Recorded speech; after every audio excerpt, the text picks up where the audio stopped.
ഞാനിന്ന് ചെയ്യാൻ പോകുന്നത് ഒരു കൊഞ്ച് റോസ്റ്റ് റെസിപ്പിയാണ്. അപ്പോൾ ഇതിന് വേണ്ടുന്ന പൊടികളെന്ന് പറയുന്നത് മുളക് പൊടി, മഞ്ഞൾപ്പൊടി, മല്ലിപ്പൊടി, മസാലപ്പൊടി, ഉപ്പ് എന്നിവയാണ്. ഇവയെല്ലാം കൂടെ ചേർത്ത് നമ്മൾ നന്നായിട്ടൊന്ന് മിക്സ് ചെയ്യണം. എന്നിട്ട് ഒരു ചട്ടി അടുപ്പത്തോട്ട് വെച്ച് അതിനകത്ത് കുറച്ച് വെളിച്ചെണ്ണ ഒഴിച്ചിട്ട് ഈ മിശ്രിതം തട്ടി അതിനകത്തിട്ട് ചെറിയ തീയിൽ ഇത് പൊരിച്ചെടുക്കാൻ വേണ്ടി പോവാണ്.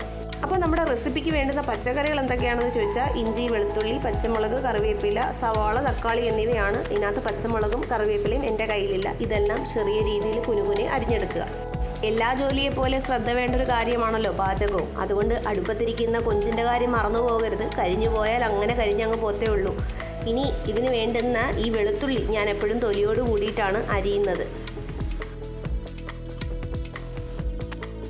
നമ്മുടെ മിശ്രിതത്തിലേക്ക് ഈ വരിഞ്ഞു വെച്ചിരിക്കുന്ന വസ്തുക്കളെല്ലാം എടുത്ത് തട്ടി കൊടുക്കുക, ചെറുതായിട്ട് ഇളക്കി കൊടുക്കുക. ഇതെല്ലാം ചെറുതീയിലായിരിക്കണം വെക്കേണ്ടത്. എന്നിട്ട് ഒരു അടപ്പെടുത്ത് മൂടുക. അപ്പോഴത്തേനും സാധനം അവിടെ സെറ്റാവും. ആ സമയത്ത് നമുക്ക് വല്ലതും കഴിക്കാനുണ്ടെങ്കിൽ കഴിക്കാൻ. ഞാനിപ്പോൾ ബിരിയാണിയാണ് കഴിക്കുന്നത്, വെറുതെ ഇരിക്കണ്ടല്ലോ. നല്ല ടേസ്റ്റുള്ള ബിരിയാണി ആയിരുന്നു.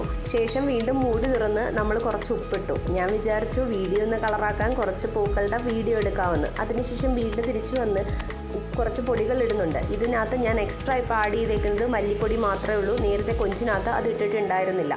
വീണ്ടും അടച്ചു വെച്ച് ചെറിയ തീയിൽ നമ്മളിത് വേവിച്ചെടുത്തു. അപ്പോൾ നമ്മുടെ കൊഞ്ച് റോസ്റ്റ് റെഡി ആയിട്ടുണ്ട്. ഈ വീഡിയോ ഇഷ്ടപ്പെടുവാണെങ്കിൽ നിങ്ങൾ എൻ്റെ ചാനൽ സബ്സ്ക്രൈബ് ചെയ്യുക, എന്നെ സപ്പോർട്ട് ചെയ്യുക. Thank you.